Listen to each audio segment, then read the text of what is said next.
15 al 20.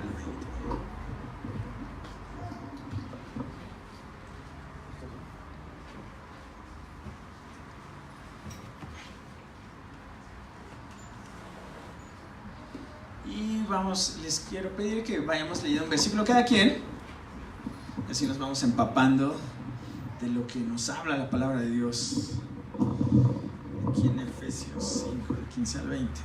Entonces vamos a iniciar.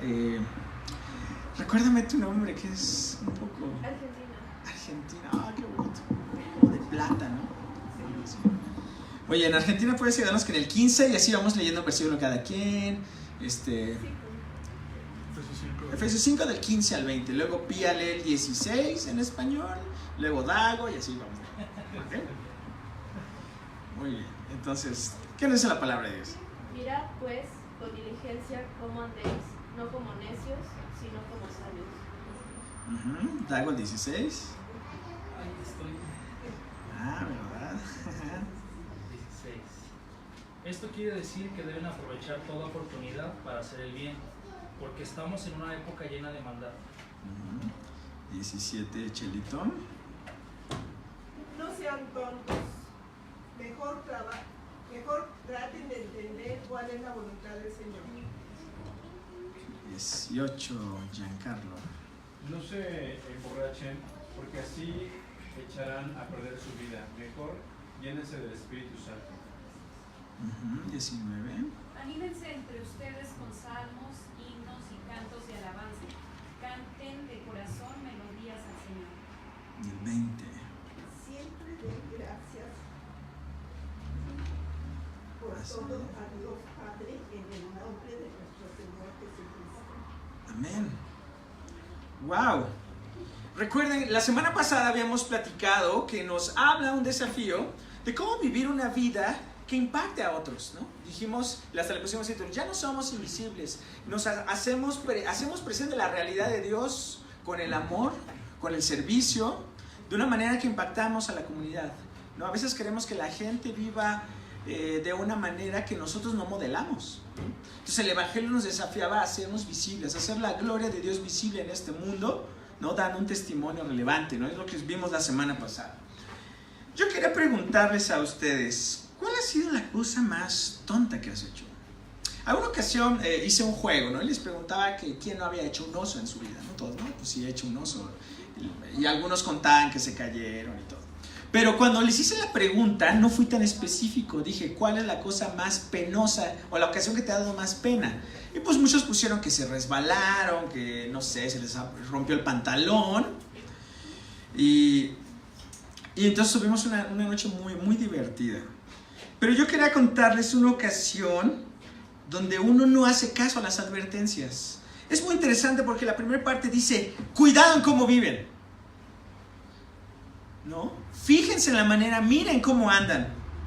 Las advertencias siempre son importantes. Si tú te llegas a encontrar esta advertencia, ¿qué te trata de decir? Peligro, no irá a ser. Te puede ocasionar la muerte. Ajá, te puede ocasionar la muerte. No hacerle caso a una advertencia puede traer consecuencias fatales para ti. Yo recuerdo que una ocasión mi papá le estaba compartiendo de Dios a un señor que trabajaba en una estación ahí en Calzada del Hueso. Pasaban antes los trolebuses, ¿no? Por el eje 3 pasaban. Y en Calzada del Hueso había una como estación eléctrica. No sé de qué manera mi papá y otra persona le empezaron a compartir a un señor que trabajaba ahí. Entonces todos los domingos en la noche, después de los servicios de la iglesia, íbamos ahí. Pues yo tenía como unos 7, 8 años. Pero mientras los adultos hablaban, obviamente pues yo estaba inquieto, ¿no? Entonces mi hermano tenía como 12 más o menos, y yo tenía entre 7 años. Entonces pues obviamente me desesperaba y empezábamos a jugar. Y nos correteábamos, y obviamente él era más grande que yo y siempre fue más pesado que yo. O sea, el jugar era como que él me pegaba y ya terminaba llorando siempre. Entonces me acuerdo que me estaba echando a correr, pero recuerdo que me estaba escondiendo. Era una estación eléctrica y estaba ese anuncio, ¿no? Pero yo quería que no me pegara. O sea, él se llevaba, no lo hacía tal vez de mal plan, pero era muy pesado. Entonces me metí y me escondí en un lugar que tenía el riesgo para que él no me atrapara. El problema de no hacer caso a una advertencia es que yo hubiera muerto electrocutado. Hacer caso omiso nos puede llevar a consecuencias fatales. Aquí San Pablo los está desafiando a tener una vida inteligente. Les está diciendo que hagan lo contrario y les advierte a veces con maneras fuertes. En el Reina Valera dice insensato. Ustedes leyeron, decían, no sean tontos. Oh, como que es más fuerte, ¿no? Para nuestro español más coloquial es como que ahora no me diga tonto, ¿no? Pero les dice, para precisamente dar un testimonio como iglesia. O sea, la iglesia no es una institución, son aquellas personas que han nacido de nuevo, que conocen a Cristo, y todos ellos conforman ese cuerpo que Él creó para transformar este mundo. Entonces, ¿cómo vas a transformar este mundo? Ten cuidado cómo vives. Vive una vida inteligente, pero no bajo la perspectiva de este mundo. Siempre la perspectiva de este mundo va a ser: es listo el que gana más, el que saca provecho de las personas, el que utiliza a los demás. Y siempre te van a decir: eres muy bueno, hasta con groserías, ¿no? Eres muy fregón, eres muy así, ¿no? Porque sacaste provecho de los demás. Porque tú siempre tienes la manera de hacer business con el menor esfuerzo, ¿no? Porque tú ante los demás no quedas como un ridículo, ¿no? Sin embargo, en la Escritura nos muestra una manera diferente de cómo vivir una vida inteligente, una fe que no echa a un lado el sentido común, sino que tiene otros parámetros.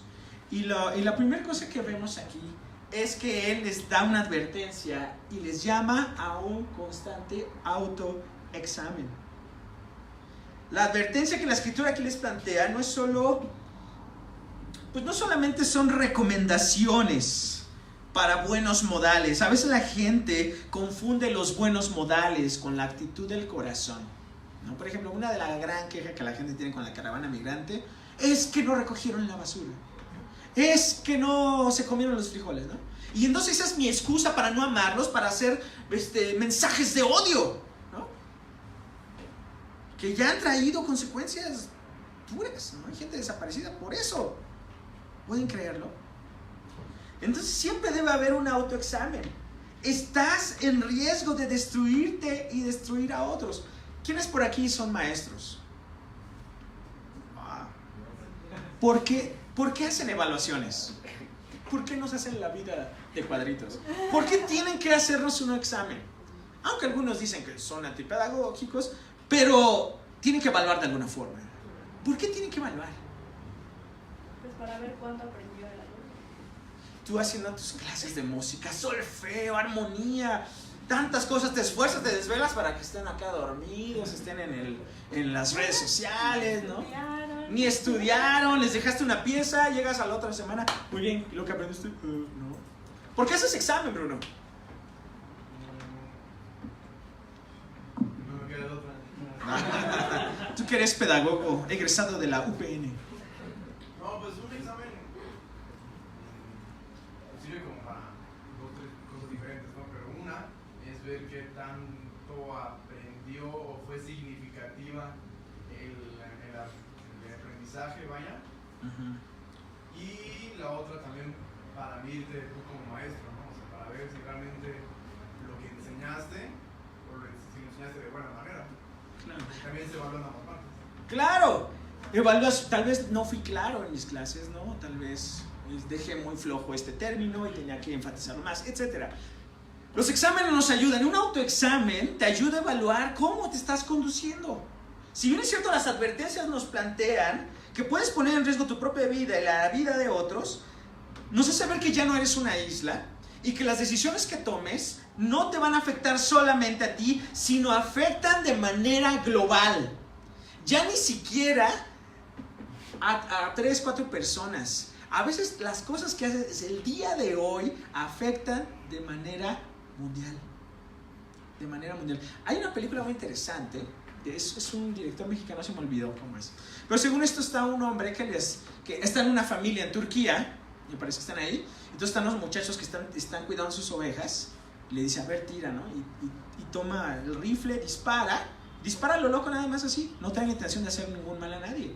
Pero venía pasando un camión de turistas y está en un matrimonio, platica, de pronto entra el balazo, le da a la esposa, y bueno, se hace un conflicto porque eran estadounidenses. Resulta que un coreano, un japonés había viajado allá, les había regalado el rifle a esa familia. Bueno, nos hace ver que las decisiones que tomes hoy, lo ilustra de alguna manera, no afectan solamente a tu entorno próximo, sino afectan de manera mundial.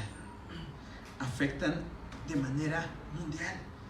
Si no haces un autoexamen, entonces no vas a saber qué verdaderamente está conduciendo tu vida. ¿Cuáles son tus mayores ambiciones? ¿Cuál es tu visión del trabajo?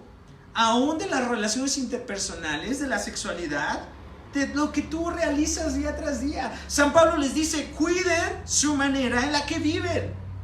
No vivan ya como necios, sino como sabios. Hagan un constante autoexamen. Es la primera advertencia. Si nosotros no hacemos un autoexamen, entonces vamos a pensar que todo está bien. Martín Lutero decía algo interesante, que nosotros debemos de vivir una vida de constante arrepentimiento.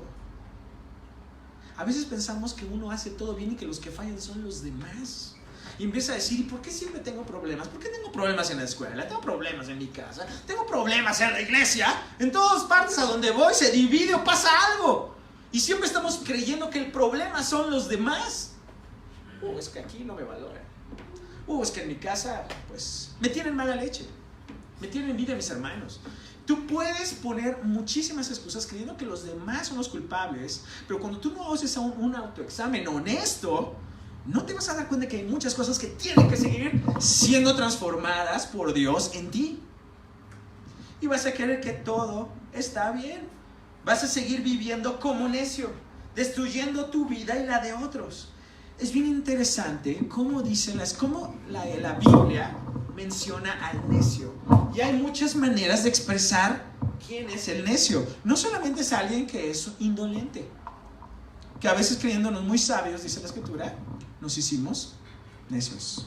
Vamos a ver, no solo es alguien que no tiene sentido común, sino que lo describe como alguien hasta descarriado. Vamos a ver en el Antiguo Testamento que nos pueden ayudar, Proverbios 1:32. Vamos a pedirle a Yasmín que lo lea. Y ahora sí, a mi querida Pía. Salmo 14:1. Salmos 14:1. Para que se despierte. Proverbios 1:32. ¿Qué nos dice? Los tontos mueren porque se niegan a seguir la sabiduría. Los ricos son felices siguiendo sus formas insensatas de obrar y eso los destruye. Ok, Proverbios 1:32. ¿Cómo lo dice Reina Valera, Argentina? Porque el desvío de los ignorantes los matará, y la prosperidad de los necios los echará a perder. Exactamente, te echará a perder. Aparentemente, no hay caminos que nos llevan a la vida, pero es nuestra propia destrucción. El Salmo 14:1, ¿qué nos dice? Pía. Psalm 14:1. Ajá. Los insensatos no creen en Dios, se han corrompido y cometen pecados terribles. No hay ni lo que haga el bien. Exactamente. Lo es muy conocido en Reina Valera como dice el necio en su corazón: no hay Dios. Es aquel que escucha también las palabras. Primero nos habla entonces que el necio es alguien que el consejo de Dios lo echa a un lado y dice: no me importa, yo soy mi propio Dios. También nos habla que el necio es aquel que escucha las palabras y no las lleva a cabo, ¿no? ¿Sí recuerdan ese texto que dice Jesús? Lo compararé como aquel que construye su casa ¿sobre qué? Sobre la arena. Pero que el que es sabio, el que escucha mis palabras y las pone en práctica, es aquel que construye su casa sobre la roca. No solamente es la habilidad de procesar conocimiento, sino es de llevarlo a la práctica. Podemos ser personas con mucho conocimiento de la Biblia, pero ser incapaces de amar a otro. Ser incapaces de tener un corazón misericordioso. Podemos ser personas sumamente legalistas, pero ser incapaces de mostrar empatía con aquel que está viviendo dolor. Cuando el evangelio deje de ser teoría, vamos a cambiar el mundo. Si no, solamente va a ser una religión más del catálogo. Entonces, cuando haces este autoexamen, piensa, cuestiona tus motivaciones continuamente. ¿Por qué hago lo que hago? 2, contrasta tus actitudes con las de Jesús y mire cómo has crecido. ¿Cómo respondes ante la frustración? ¿Cómo respondes cuando alguien te quiere sacar tus casillas? ¿No? Ese texto de airaos, o sea, es fácil, nos vamos a enojar, pero no peques. Identifica que tu crecimiento espiritual no solo sea de conocimiento. A veces te sabes 1000 textos, has ido a varias clases, pero realmente no ha pasado algo en tu corazón. Dicen por ahí, devoción sin conocimiento se vuelve fanatismo.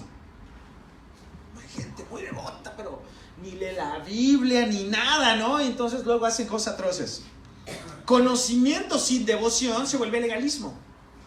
Sí, pero aquí dice que no debes hacer esto, ¿no? A la gente le encanta, ¿no? Nada más ve el Facebook y se andan peleando, ¿no? Pero dice algo interesante, hay que buscar el balance correcto. No vivas como necio. Haz un constante autoexamen.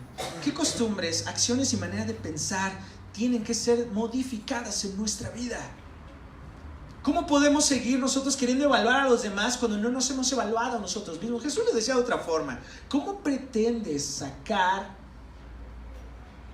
la paja en el ojo ajeno sin darte cuenta que hay una viga en el tuyo? Hay un constante autoexamen. Ya no vivas como eso. Cuida la manera en la que vives. Eso habla de la fe que tienes. Cuán relevante es para ti. Es la evidencia de la vida nueva. 2. Versículos 16 y 17. ¿Cómo lo dice mi queridísima Liz?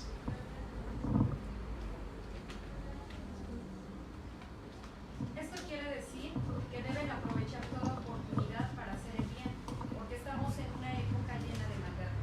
No sean tontos, mejor traten de entender cuál es la voluntad del Señor. ¡Wow! Y les vuelve a decir otra vez, ¿no? ¿Cuáles son las cosas más valiosas en la vida?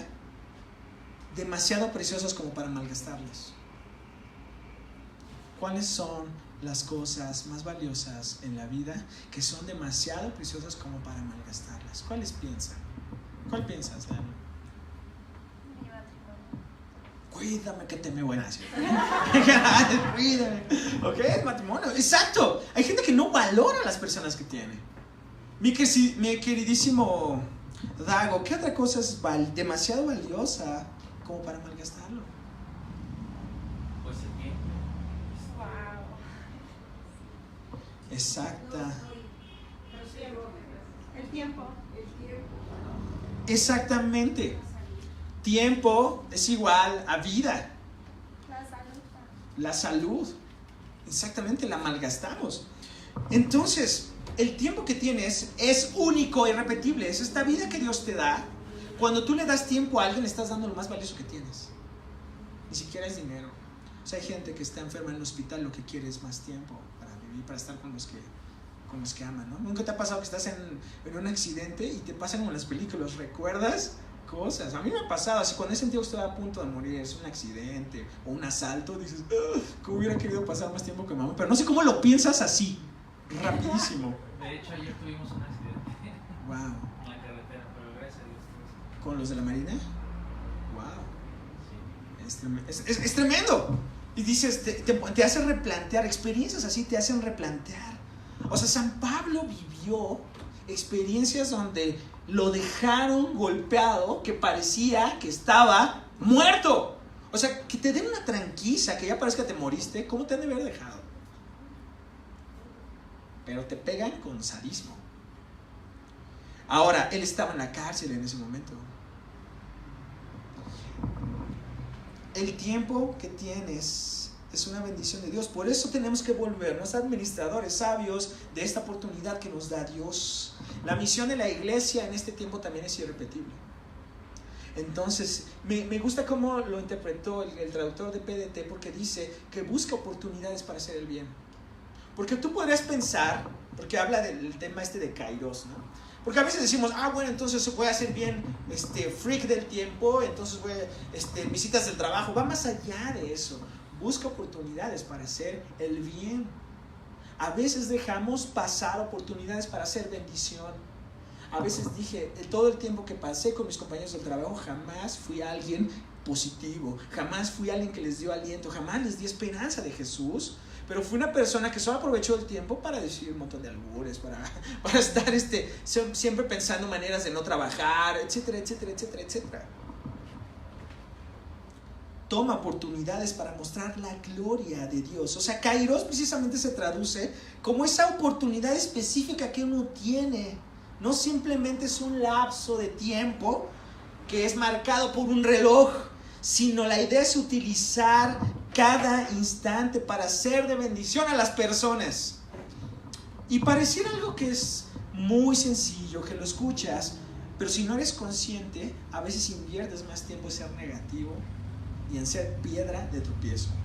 Yo a veces hago evaluación de lo que he dicho y lo que he hecho y me horrorizo de que en muchas ocasiones lo que he dicho, lo que he posteado, ha sido piedra de tropiezo para otras personas, aunque a veces parezca que no lo hago con mala intención.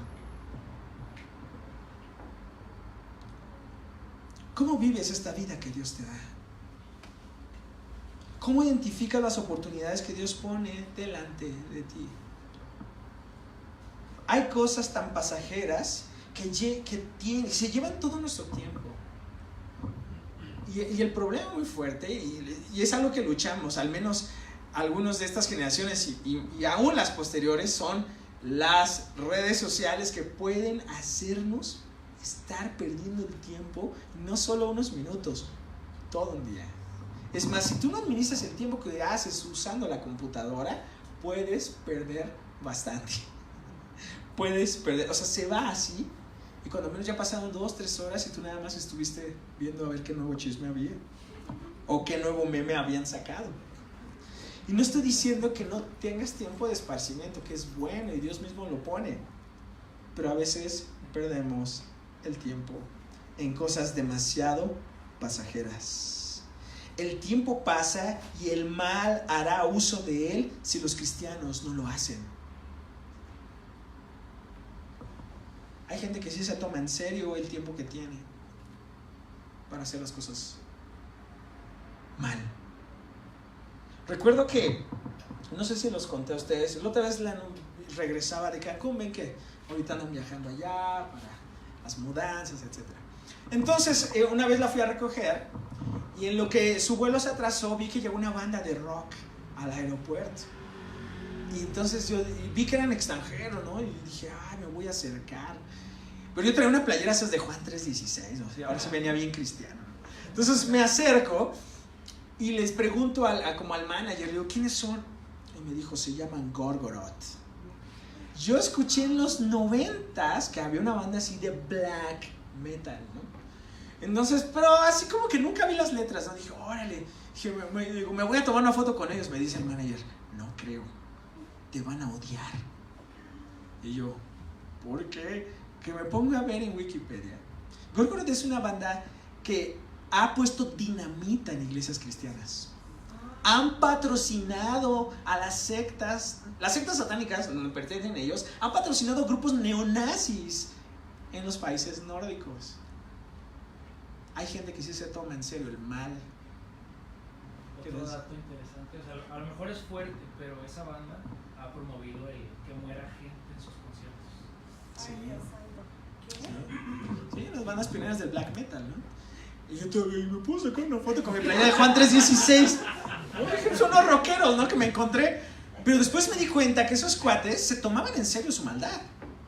O sea, no solamente decir, soy malo, no, se la tomaban en serio.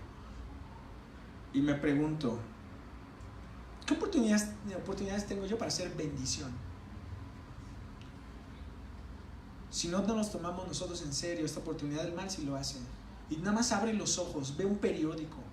Es más, no hay políticos que esperaron hasta la última semana, hasta para subirnos la gasolina, hasta el último momento para seguir robando. Hay quienes sí se toman en serio su trabajo, mientras el mal y quienes tienen una agenda maligna no se andan con juegos. Nosotros jugamos a ser cristianos. Y no estoy hablando solamente de que vengas a las reuniones, es que seas luz donde vives, seas luz donde trabajas, seas esperanza, encarnes la verdad de Jesús donde estás. Gente fanática hay en muchos lados, pero gente que pueda invertir en lo eterno, hay muy pocos. Y Jesús lo dijo. Cada oportunidad es valiosa para manifestar la verdad del reino de Dios, donde el amor, donde el perdón, donde la aceptación es una realidad. Entonces, una vida que es agradable a Dios es aquella que busca, discierne, entiende lo que Dios quiere de nosotros. Cuando tú entiendes la voluntad de Dios, entonces recuerdas por qué estás aquí en este mundo. Entonces vas a actuar de acuerdo a esta misión. Pero cuando olvidas eso, pueden pasar los días, los años, y tú seguir sin tomar tu lugar. El lugar que te fue dado desde antes de la fundación del mundo. Por eso dice el Señor que fuiste escogido para buenas obras, porque de antemano Él dispuso que tú estuvieras en ellas. ¿Cómo podemos nosotros practicar la justicia y la verdad? Busca oportunidades a tu alrededor. Una vez vi un dibujo que decía: Señor, llévame a servirte, ¿no? Y sale un indigente por atrás: aquí, por favor. Recuerda que sembramos con cada acción y cosechamos a su debido tiempo. Cosechamos a su debido tiempo. A veces piensas que si tú compartes del evangelio, si tú eres bueno con otra persona, si tú manifiestas el amor de Cristo, la gente no te lo agradece. Y si es cierto, no estás buscando que te lo agradezcan ni que se coman tus frijoles, pero sabes, a su debido tiempo cosecharás. Aún los fracasos son útiles en el plan de Dios. A veces pensamos en un cristianismo triunfalista y piensas que verdaderamente solo por creer en el Señor nunca vas a tener fracasos en la vida, o nunca vas a tener problemas económicos, o nunca vas a tener desempleo. ¿Sabes algo? Sí los vamos a enfrentar porque vivimos en un mundo caído. Pero lo más asombroso de todo eso es que en medio de esas dificultades y de las tinieblas más densas, tú puedes ver cómo Dios es tu sostén y cómo puedes sacar lo mejor de ti. ¿Cómo puedes saber que tenías esa fuerza que Él te dio? Porque en medio del valle de muerte, Él estará contigo. Entonces, aún los momentos de dificultad que pasas son tiempos para crecer. Piensa, ¿por qué estás en el trabajo en el que estás? ¿Por qué estás en la familia en la que estás? ¿Por qué no encuentras al amor de tu vida todavía? Y dices: Dios, ya, revélame en sueños. Sería increíble. Pónmela a mi lado, ¿no? Quisieras. Pero tienes que discernir. Tienes que ir entendiendo que en ese proceso de búsqueda tú vas a crecer. Y que es un tiempo que debes de aprovechar para ir transformando tu corazón como el corazón de Dios. También, algo importante en cuestión de tu tiempo es que tú en la palabra de Dios puedas encontrar tu guía. Es el filtro a través del cual tú puedes discernir las situaciones en las que estás viviendo. Y hagas lo que hagas, recuerda esto: lo que hagas para ti y solamente en beneficio de ti se va a morir contigo. Pero lo que haces en beneficio de otros perdura por generaciones. ¿Por qué recordamos a Martin Luther King? Además, ¿por qué independientemente de que si está mitificado Miguel Hidalgo, ¿por qué lo recuerdas? ¿Por qué te lo enseñan en la escuela? ¿Por qué independientemente de que maquillen la historia, por qué recuerdas a Benito Juárez? ¿Por qué le dicen el benemérito de las Américas? Porque de alguna manera, o a Simón Bolívar o a muchos otros, de alguna manera son recordados por lo que hicieron por otros. Recordamos a Jesús porque hizo algo en beneficio de aquellos que lo odiaban y que dijo en la cruz: perdónalos porque no saben lo que hacen, porque invirtió su vida para el beneficio de otros. ¿Qué es lo que piensas hacer instintivamente cuando no tienes nada que hacer? Invierta en lo eterno. Por eso dice: no anden como necios, aprovechen bien el tiempo. Después la gente que está alrededor tuyo ya no va a estar, ni tus padres, ni tus hermanos. Entonces, si los tienes, aprovecha bien el tiempo con ellos también. Versículo 18. ¿Qué nos dice? ¿Qué dice Estefanito? Efesios 5. Vamos a ver quién. Erika está. Ya se fue. No, pues ahí está más divertido. Alguien que lo tenga. 5:18, ¿qué dice? No se lo rachen, porque así echarán a perder su vida. Mejor llénense del Espíritu Santo. Híjole, y algunos dijeron, ya me decepcioné. Ese es el texto que hay que saltarnos, ¿no? Bueno, ¿qué es lo que ven ahí al lado? Un videojuego. Un control. Ven el control. Recuerdo que cuando vivía con mis papás pasaba algo bien interesante. Yo llegaba cansado, un tiempo trabajaba para el gobierno y me tocó ir a los lugares de pobreza extrema en todo el Estado de México. Entonces, de ir aquí cerca de Chimalhuacán y Catepec, iba hasta pueblos bien lejos, ¿no? Que no sabía, Nopaltepec, un montón de pueblos que no sabían que existían. Ahí fui. Entonces ya regresaba a casa, a veces podía quedarme a dormir allá en Texcoco, en todos los pueblos alrededor, o a veces regresaba a casa. Pero recuerdo que cuando regresaba a casa no tenía ganas de nada, porque aparte venía en el metro súper lleno, súper cansado, y recuerdo que yo me sentaba, prendía la televisión, me podía ver las noticias, pero me quedaba dormido. Lo interesante es que nunca quería soltar el control remoto. A pesar de ya estar dormido, seguía cambiándole de canal. O sea, yo le cambiaba cuando empezaban los comerciales, le cambiaba a otro lugar, y empezaban los comerciales, le cambiaba a otro. O le cambiaba nomás para ver si encontraba algo divertido. Lo interesante es que me decían, ya dame el control porque no estás viendo nada. Pero yo no quería cederlo. Hasta dormido seguía apretándole el botón.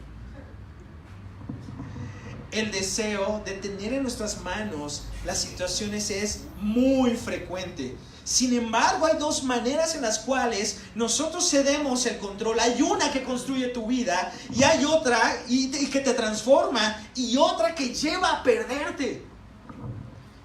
El problema del abuso del alcohol y de los fármacos ha sido un constante problema en nuestras sociedades desde tiempos antiguos. Pablo, ¿por qué creen que les dice que no se vayan de borrachines? Y sobre todo les dice, no se pongan hasta atrás, porque te lleva al desenfreno, disolución, les echa a perder la vida. Recuerden que todo texto tiene un contexto, ¿verdad? Y un lugar, y ¿por qué les dice lo que les dice? Les está diciendo que aprovechen bien el tiempo, que hagan un autoexamen en su vida, pero también está denunciando algo que pasaba en esas comunidades. Recuerden que era un lugar sumamente religioso. ¿Por qué? Porque estaba el templo de Diana o de Artemisa en Éfeso, una de las 7 maravillas del mundo antiguo. La gente peregrinaba de toda Asia para ir a ese templo. Era de mucho paganismo, desenfreno, exceso.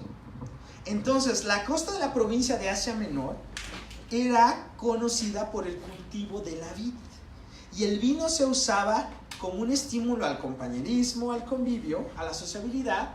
No había tuberías para tener agua potable, y en algunos casos, pues el vino que podía conservarse por más tiempo era muy útil para ellos. En las culturas mediterráneas el vino es normal, pero hay un contraste aquí en la manera en cómo ellos vivían la fe. Recuerden, en las religiones paganas había el culto a Baco, o su equivalente que se llamaba Dionisio, y hacían sus festividades que les llamaban bacanales o dionisíacas. Incluía la embriaguez para abrir el umbral al mundo sobrenatural. Tú te vas a dar cuenta que en los mismos pueblos aquí los chamanes hacían eso, ¿no? La gente se olía sus peyotes y hierbas así, y entonces pues ya veían espíritus, demonios, todo eso, porque en las creencias de ellos era un umbral al mundo espiritual. Entonces, para la religión de Dionisio y de Baco, las prácticas religiosas con las embriagueces eran el pan cotidiano del paganismo. Vamos a ver por qué entonces en el judaísmo, de donde venía Pablo y todos ellos tenían cierta aversión a esos extremos. Vamos a ver qué pasaba con alguien que estaba consagrado a Dios y que iba a tener una función de profeta. Lucas 1:15. Vamos a pedirle a Bruno que lo lea, y vamos a pedirle a Omar que lea Hechos 2 del 8 al 13. Recuerden, el poder del mensaje es más grande. O sea, es un contraste con la inspiración que tiene el mundo. Entonces vamos a ver por qué ellos buscaban hacer un contraste. Vamos a ver, en este caso está hablando de Juan el Bautista. Lucas 1:15. Juan será un gran hombre ante los ojos de Dios. No tomará vino ni ninguna bebida alcohólica. Aún antes de su nacimiento será lleno del Espíritu Santo. Ven el contraste. No va a ser controlado por eso, sino va a ser lleno del Espíritu de Dios. O sea, ¿a quién le estás cediendo el control de tu vida? ¿Qué dice Hechos 2? Cuando se manifestó el Espíritu Santo, la gente alrededor tenía mucha desconfianza, porque ellos veían que los pueblos de alrededor utilizaban fármacos naturales, el opio u otras cosas, para ponerse mal, y ellos lo veían como una manifestación de las religiones paganas. Por eso ellos tenían desconfianza cuando pasó la venida del Espíritu Santo. Vean cómo el contraste del alcohol y el Espíritu Santo se va marcando. ¿Qué nos dice en Hechos 2 del 8 al 13? ¿Cómo es posible que cada uno de nosotros los oiga hablar en nuestro propio idioma? Somos de diferentes partes del mundo: Partia, Media, Elam, Mesopotamia, Judea, Capadocia, Ponto, Asia, Frigia, Panfilia, Egipto, el área de Libia, cerca de la ciudad de Cirene, visitantes de Roma, Creta y Arabia.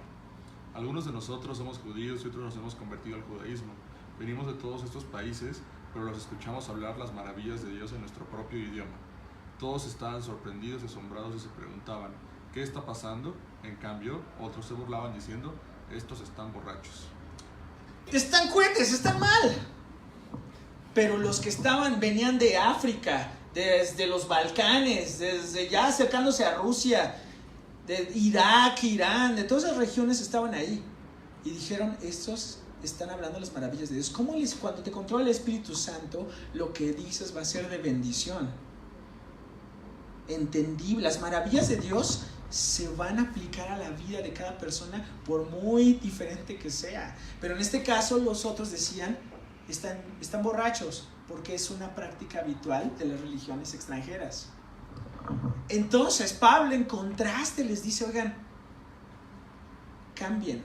Hay gente que solo cambia la etiqueta, pero sigue siendo lo mismo, ¿no? ¿Qué te dicen de los genéricos? Lo mismo, pero más barato, ¿no? A veces así te dicen, ¿no? Hay gente que se cambió la etiqueta y ahora es cristiano, ¿no? Eso pasa mucho con los actores, ¿no? O la gente de la farándula, ¿no? Lupita, dale eso, ¿no? Y sale ahí cantando aleluya. Una vez vio la marcha de gloria y estaba cantando, ¿no? Y luego a la otra semana sale diciéndole de groserías a los reporteros. Bueno, no sé qué pasa en su vida, pero es un ejemplo. O sea, la gente ve: pues es lo mismo, nada más cambió de etiqueta. Es un catolicismo por sustitución. Antes eras católico, ahora es protestante, ahora es cristiano, lo que sea, pero sigue siendo lo mismo. Y dicen: no, la manera en la que van a vivir la espiritualidad va a ser muy diferente. Si venían arrastrando esas costumbres del paganismo, ustedes marcan la diferencia, ustedes viven una vida diferente. El que tiene en control es Dios. Hasta tiene su cruz, ¿eh? Deja que Dios sea el que te vaya guiando en el halo de la vida. Si no, te van a plomear. Es bien interesante porque el contraste ahí es que sean llenos. Dejen que el Espíritu Santo los llene. O sea, nos habla en tiempo presente. Es una realidad continua, no solamente una vez. Ya fui lleno. Una cosa es el sello del Espíritu y otra cosa es ser constantemente lleno. Fuimos sellados para salvación. Pero la actitud de nuestra vida es que Él tenga el control de mi vida siempre.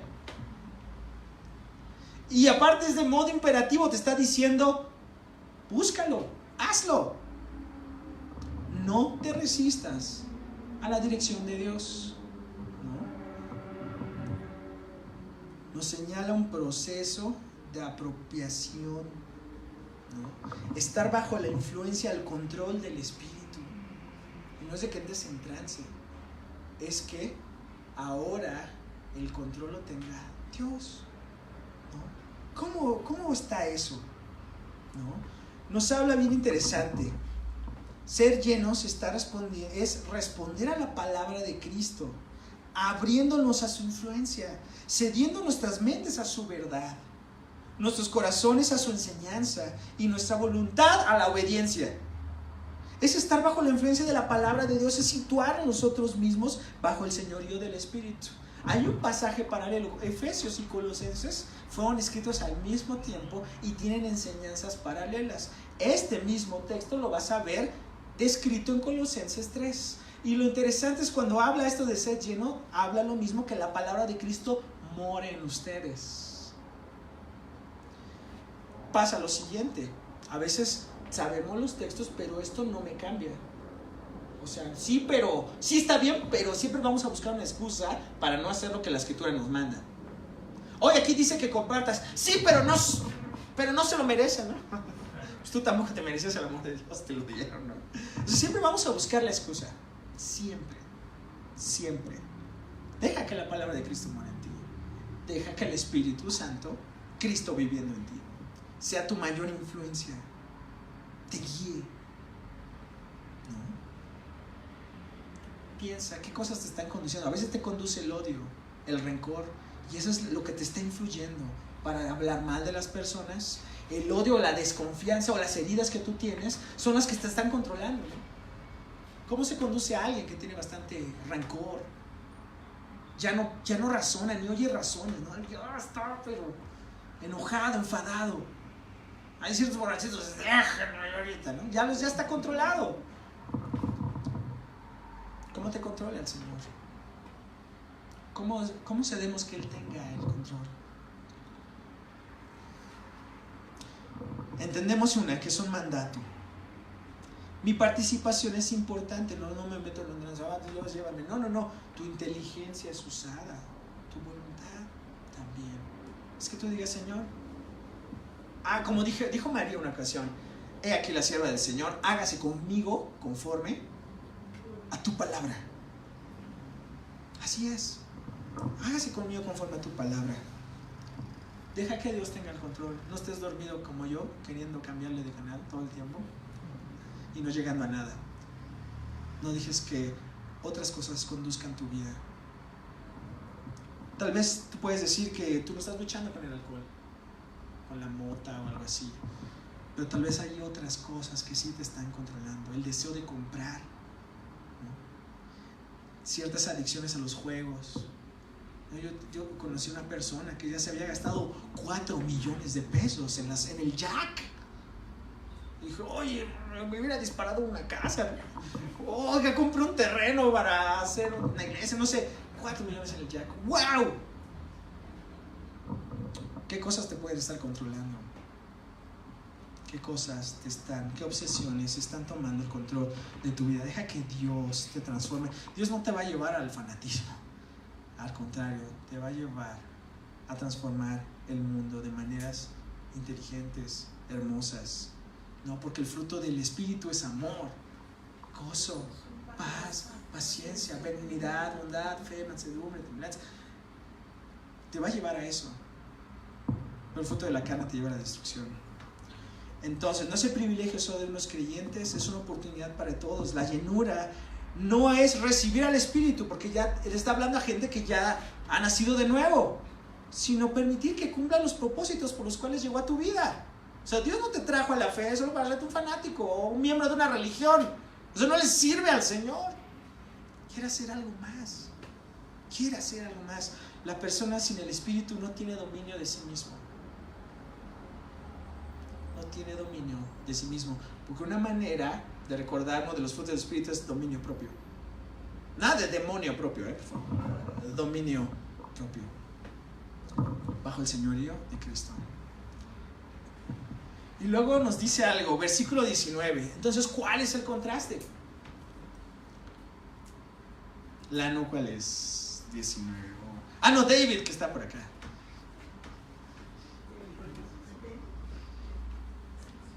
Efesios 5, 19. Anímense entre ustedes con salmos, himnos y cantos de alabanza, canten de corazón melodías al Señor, siempre den gracias por todo a Dios Padre en el nombre de nuestro Señor Jesucristo. ¡Wow! Nos habla de una adoración integral. No significa que voy a saludar a la 9 en la mañana, firmes y adelante, ya me tengo que contestar huestes de la fe, sin temor alguno que Jesús nos ve. No significa que hables con himnos y, o sea, que... Porque he conocido literalistas que dicen eso, ¿no? La adoración se vuelve integral. O sea, que en tus relaciones personales Cristo sea el centro y el testimonio de su obra sea evidente en todo lo que haces. O sea, que todo manifieste la gloria de Dios. Esa es la más alta aspiración del ser humano. La gloria de Dios. Que Dios sea honrado, exaltado para siempre. Con lo que diga y con lo que haga, ¿no? Dijeron en los catecismos anteriores que el fin principal del hombre es glorificar a Dios. Y es una realidad. Evangelizando, amando al prójimo, glorificas a Dios. Dios es exaltado. Dice Jesús de otra forma: así alumbre vuestra luz delante de los hombres, para que vean vuestras buenas obras y glorifiquen a vuestro Padre que está en los cielos. La gloria de Dios es nuestra más alta aspiración. ¿Quién es el que está ahí? No, chato. Ay, ¿por qué Baruch Cantinflas en su predicación? Bueno, hace tiempo, recuerdo que vi una película de Cantinflas torero, ¿no? No estoy haciendo apología de las corridas de toro, pero me llama la atención algo. Nunca han visto que los toreros utilizan un sombrerito, no sé cómo se llama. Lo toman y recuerdo que se lo avientan. ¿A quién?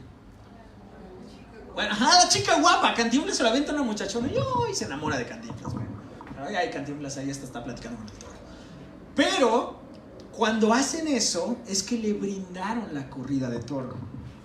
Entonces es muy interesante porque esa chica, todos los actos y las hazañas que se hagan en esa corrida son dedicadas a la persona a la que le brindaron la corrida, o sea, a la que le aventaron el sombrerito, ¿no? Todo lo que se haga ahí. Ay, mira, Bruno ya se lo está brindando a Estefan, ¿no? Entonces todas las cosas que hizo Cantinflas ahí se las dedicó a la muchacha y la muchacha se siente honrada, le llevan sus flores, etcétera. Bueno, así pasa con nuestra vida. Tú le brindas al Señor cada cosa. Dices, esto va por ti, Señor.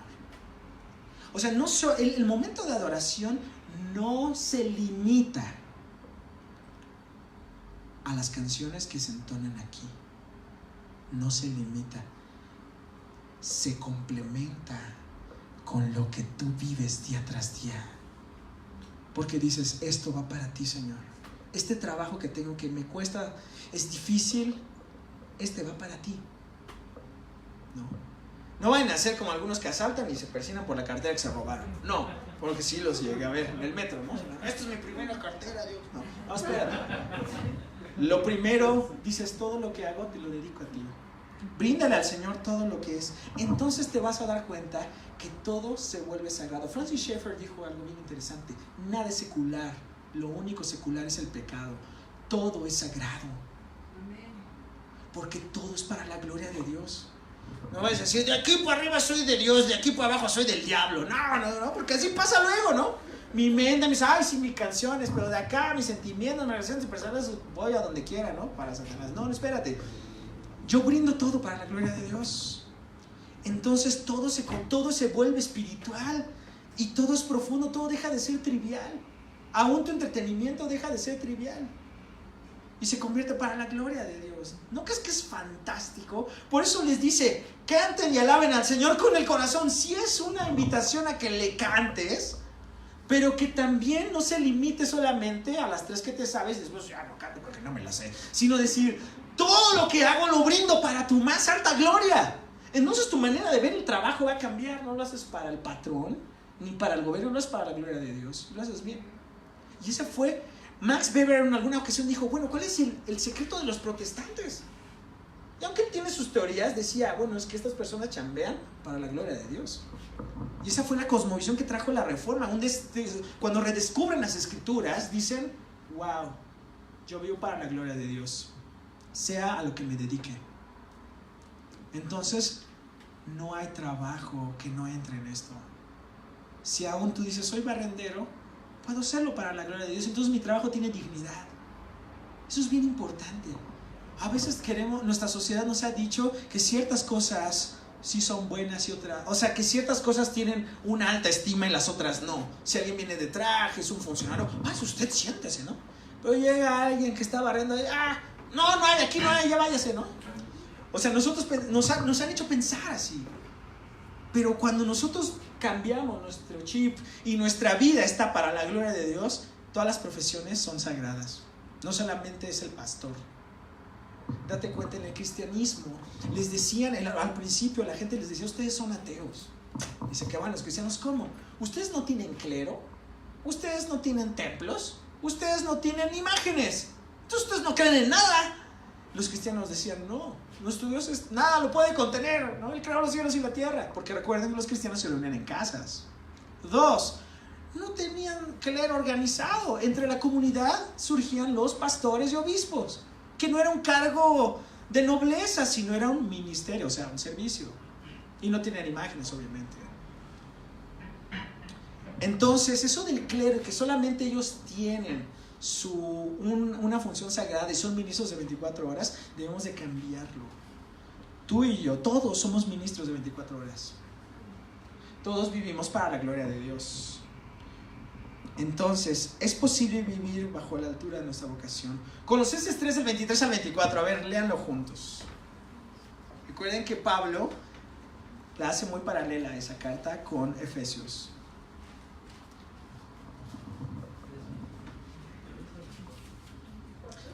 Colosenses 3, del 23 al 24.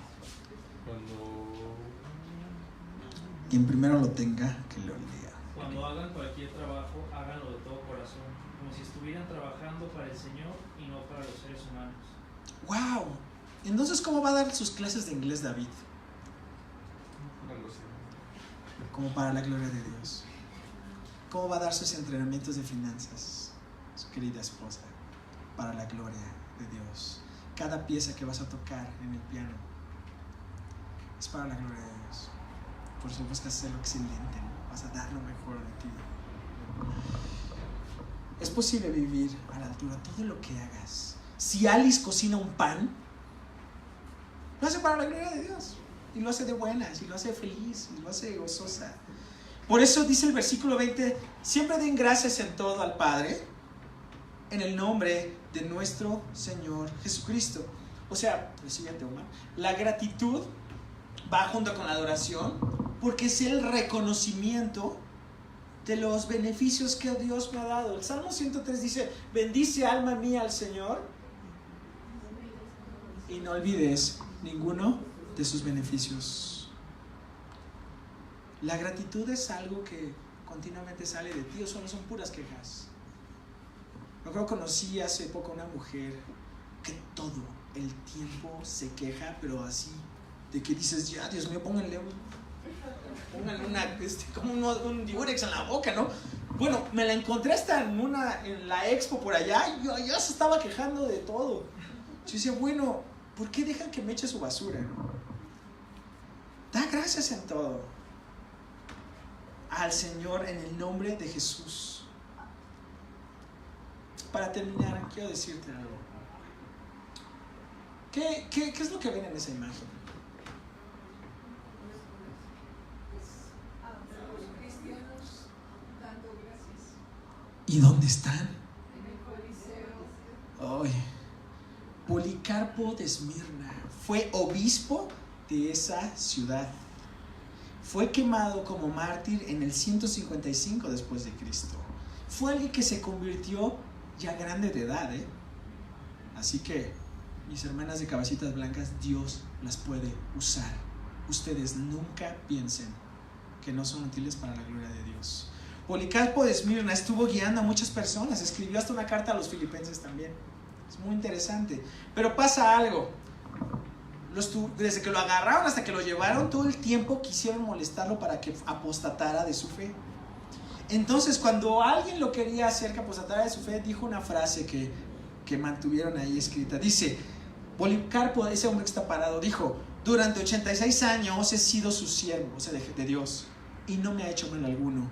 ¿Cómo puedo ahora blasfemar de mi rey que me ha salvado? Wow. ¿Cómo puedo hacerlo? Y lo dice ahí porque los leones te los iban a comer. Y ahí salen otras personas quemadas. Eran la diversión de los emperadores romanos. Dar gracias en todo.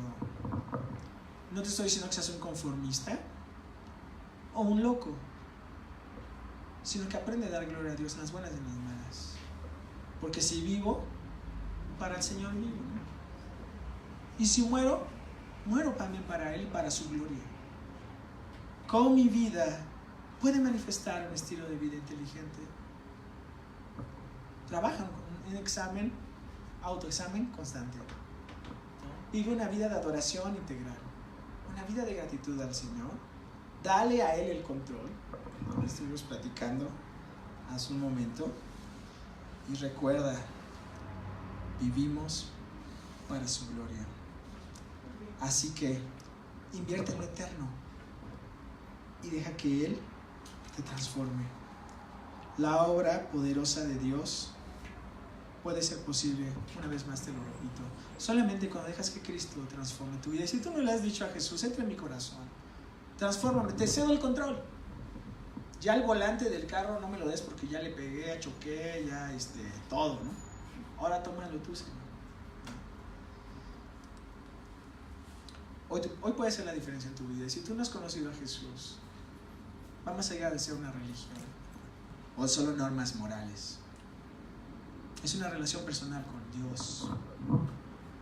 Y si tú hoy te gustaría decirle a Cristo, toma el control de mi vida, transfórmame, Él te va a escuchar y Él va a entrar en ti y Él puede transformar lo que tú no has podido transformar por ti mismo.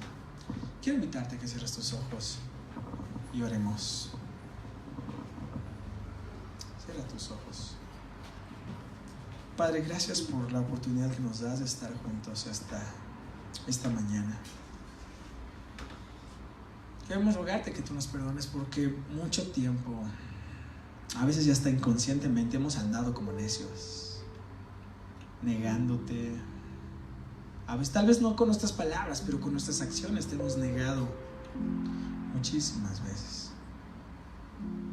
Perdónanos porque somos personas que no queremos darte el control a ti, sino queremos nosotros tenerlo todo bajo nuestra brillante planeación, donde te sacamos de la jugada. Perdónanos porque hay cosas que nos han controlado y han conducido nuestra vida, desde ambiciones, deseos impropios, hasta, como dice el texto, el mismo alcohol u otras cosas. Señor, perdónanos porque no hemos vivido una vida de adoración, de alabanza. Hemos pensado que solamente se limitó aquí. Cuando salimos afuera